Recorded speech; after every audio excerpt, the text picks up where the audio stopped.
whether you don't start him or you bench. I think you're sending a wrong message to your football team that the season's over, and that's a bad message. And we have to work through this. And when times get tough, sometimes that might be the easy thing to do. And this sport's bigger than one guy, and we all have a hand in it, and we all have to fix it. An interesting thing to say, as though benching the quarterback, in this case he's saying, would mean basically writing off the season. Dan Orlovsky, what do you think? You're not benching Carson Wentz. Let's stop being ridiculous. If anything needs to get benched, there needs to be a change of play calling in Philadelphia, or a different scheme that comes to. They need to bench their offensive scheme right now because it stinks, and that's affecting the football team. Listen, everybody goes, Dan, don't make excuses for Carson Wentz. I'm not making excuses. I'm giving you reasons why the play is poor by everybody. First of all, they go right down the field in their opening drive. Right down the field. It's like 10 runs or something like that. Miles Sanders fumbles. Terrible weather. Great. The next drive, it's all passes. Why? Why are you not just running the football? You own the line of scrimmage. That 2nd and 7 interception, first of all, the play should be a run. Second of all, let's say that Carson Wentz has that missed read. It's a check down in space. If the tight end blocks the guy, it's a check down in space. This interception to Alshon Jeffrey, or to Ward, that's on Alshon Jeffrey. That's a drop on 3rd down. So listen, everyone could point to Carson Wentz and go, oh my gosh. Okay, so you're going to tell me that 3 years ago, when the guy was surrounded by really good play calling, Frank Reich, and good talent on offense, he was a runaway MVP. 2 years ago, he has a good season coming back from an ACL injury. Last year, he has a historically great season. And this year, he can't play? Guy can't play anymore. He just has fallen off the face of the earth with his ability to play quarterback. That's not the situation. Right now, the Eagles' scheme offensively stinks. And their quarterback's not playing well, no, but it stinks. It's not time to bench Carson Wentz. It's time to bench the play calling. RC, what do you think? Man, I started looking at my phone for stats because I'm trying to figure out what the hell Dan talking about. So what are we going to pick? Is it Doug Peterson was good enough to play call with backups and pulling guys off the practice squad last year? Or was it just Carson Wentz? Because we have to be able to acknowledge when he's not playing well. Obviously, he could have hit Rager before he went to the check down. The check down was pressured. He threw a pick 6. If you look at the ball he throws to Alshon Jeffrey, maybe he shouldn't trust him. Maybe that Alshon Jeffrey isn't in a place where he can make that play right now. But he did. He overthrows the ball. Denzel Ward goes up and gets it late, right before the 2-minute warning in the 4th quarter. And there's example of Carson Wentz making bad decisions, which you talked about when he said he's come on at the post-game press conferences and says, you know what? I made bad decisions. I got to play smarter. There's also just been bad throws where he's missed open people or where he hasn't made the athletic wild play. Carson Wentz is having a terrible year. I don't think you should bench him, but I also think you can't blame everything on the play caller. It can't be when all is good for you, we're going to talk about your talent. And when it's bad for you, your talent just can't overcome bad coaching. Nah, sometimes you got to call it what it is. Carson Wentz has to be better. I agree, RC. I have been blatantly honest and brutally honest about the fact that he's not playing well this year. But if I have, you know this, like if I'm going to go, okay, are the offensive struggles and are the quarterback struggles directly tied to the quarterback's performance, or are there other reasons, maybe the scheme and the play calling and the rhythm of the offense? If I have to choose one, then it's the scheme and the play calling. Because I can, like RC, they ran a flat route yesterday on slant flat combination with the flat guy inserting into the line of scrimmage. That keeps the linebacker right in the throwing window. You gave a seam release out route to Alshon Jeffrey. Like, the play calling is not good. The play design stinks. The quarterback needs to play better. I completely agree. But if it's, are we going to bench one or move on from one, the play calling has to get better for that offense to play. Let me quickly get Rex in here. Better.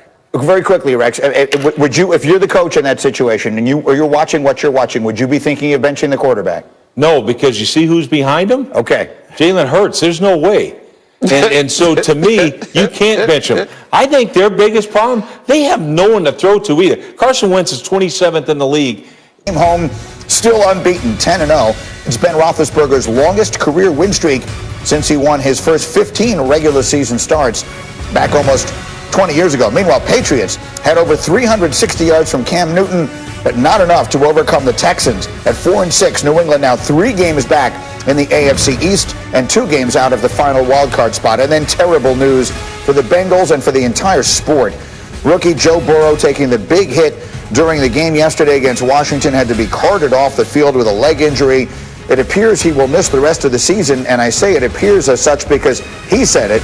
Here was the tweet that everyone saw from him yesterday. Thanks for all the love. Can't get rid of me that easy. See you next year. And Rex Ryan, I know that watching that happen yesterday, you were really upset to see it, and I know you have some issues with the way the whole thing was handled. Yeah, no, absolutely. And Greeny, you talked about it already. I mean, this isn't just a Cincinnati loss or Bengal fan loss. All of us who love the NFL and love our players, this is a huge loss for all of us. And I go right back to the way they handled them. I mean, he's had more drop back passes than any quarterback in the league. That's how you're going to handle a rookie quarterback with a horrible offensive line and a bad football team? That's not what you do to this kid. And unfortunately, I thought, I'm like, oh gosh, he's going to get him killed. He's going to get him hurt. And that's exactly what happened. And I know as a coach, look, you're desperate as a coach. You won 2 games last year. Everybody else would have been fired after 1 year winning 2 games. You've won 2 games this year. So I know you're desperate to win. But what are you going to win? 4 games with this team? Let's not lose our quarterback, lose our franchise player. He's the face of the franchise, not you as a coach. We could care less about you as a coach. We love this football player. Let's protect him. And to me, I think it was reckless in the way they handled him.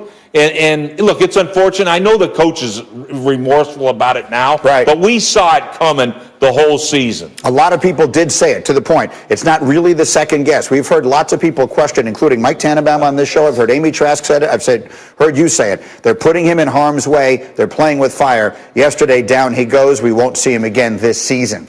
Meanwhile, Falcons-Saints yesterday was maybe the most interesting game of the day, Dan Orlovsky, because with Drew Brees sideline, they go to Taysom Hill, and here we go. 3 minutes left in the second quarter. Saints were down, but not anymore. Look at Taysom Hill. And this ball's going to come down at some point. I just don't know exactly when. That thing was up in the air forever. It's a great adjustment by Emmanuel Sanders making that catch. Then the fumble ensues. I had absolutely no idea what was going to be the ruling on this play, but the Saints took their shot downfield. That's a great adjustment by Emmanuel Sanders to catch that punt. Ultimately, it winds up a 44-yard completion, the longest to a Saints receiver this year. Then Alvin Kamara would take it in from 3 yards away, so the Saints would take the lead, and they would never look back. Saints leading at 10-9, 1st and 10. Here's Hill. Here's Michael Thomas had a nice day. This is a nice job. 3-step, operate your offense underneath the center, see the flat defender go out, replace him with the slant, and then 4th and goal. This is their bread and butter with Taysom Hill, right? That quarterback lead power. He finishes for the touchdown. 17-9 the score there. Thomas, by the way, 9 catches, 104 yards. 13 minutes left in the fourth. Still 17-9. This is Hill. How about this play, Dan? Yeah, one of the reasons why they love him is the creativity after the snap. That broken play, everyone's covered. I can use my athleticism to go make a play. And then the Greeny, their defensive line just hunted yesterday. You saw sack after sack after sack married with their coverage on the back end. Yeah, so the storyline going in clearly was the decision to go with Taysom Hill. The storyline coming out, more than anything, as well as he played, was the Saints' defense and just how thoroughly dominant they were in this game. And so let's talk about that. Ryan Clark, if they're going to play defense like that, regardless of who the quarterback is, are the Saints the best team in the NFC? Listen, I'm not going to say they're the best team with Taysom Hill. We need to see a little more. So I'm not going to jump off that bridge right now, but golly, they're going to be hard to beat. When you look at Taysom Hill yesterday, I think the huge thing was what type of quarterback would he be? And it was very Teddy Bridgewater-esque. You know, you go back last year, Himbo just shot it over to me. You know, Mike Thomas had 42 catches, 500 yards, 3 touchdowns. Yesterday he had 9 catches, over 103. The offense was what Drew Brees, what Teddy Bridgewater ran, not what Lamar Jackson, Colin Kaepernick, or Kyler Murray runs. And I thought that was something different for the Atlanta Falcons, but it didn't matter what you did on offense. It was like 2 teams out there playing defense for the New Orleans Saints, and they were coming with so much pain that you were watching Taysom Hill and being like, is this the dude that won the former MVP? Or that was the former MVP, or Matt Ryan? Matt Ryan couldn't get through his progressions. Wide receivers couldn't get open. They couldn't block the guys up front. This Saints defense was the reason people picked them to win the NFC South at the beginning of the season. It's the reason they were Super Bowl contenders. And when you watch what they did against Tampa Bay a few weeks ago, when you see what they did against Atlanta yesterday, this is not a team you want to play. And now having Quan Alexander, who Green Bay should have tried to get, gives them the best duo of linebackers in the NFC South, in the NFC as a whole. And this team is going to be tough down the stretch. Rex, you were telling us that you saw something from them on the sideline that suggested to you the Saints defense is ready to go. Oh, yeah, I knew they were feeling it. I looked over there, Demario Davis, he's sitting over there dancing. And it's like a 3 or 4 point game, and they're just on the sideline. And it reminded me of, and I'm sure Ryan's been there too, because we've been part of historically great defenses, but they kind of had that feel. And to me, it's like you don't even care if your team turns the ball over. You just want to get back on the field. Right. We used to have a saying that, hey, look, whatever happens is just more TV time for us. And you can't wait to get on the field. And that's how that defense played. And they keep playing like that, nobody can beat them. Very quickly, Dan, how about the quarterback play? Give us 30 seconds assessment, Taysom Hill, his performance, and what it means going forward. Yeah, really, the destination was the same as when Drew Brees runs this offense. Just the journey looked different. They had the same results. It just looked very different. It wasn't the efficient operation, ball out all the time, but it was a little bit more of Taysom Hill moving in the pocket, some under center play action pass, pushing the ball downfield. So it looked different getting there, but at the end of the day, the results were the same.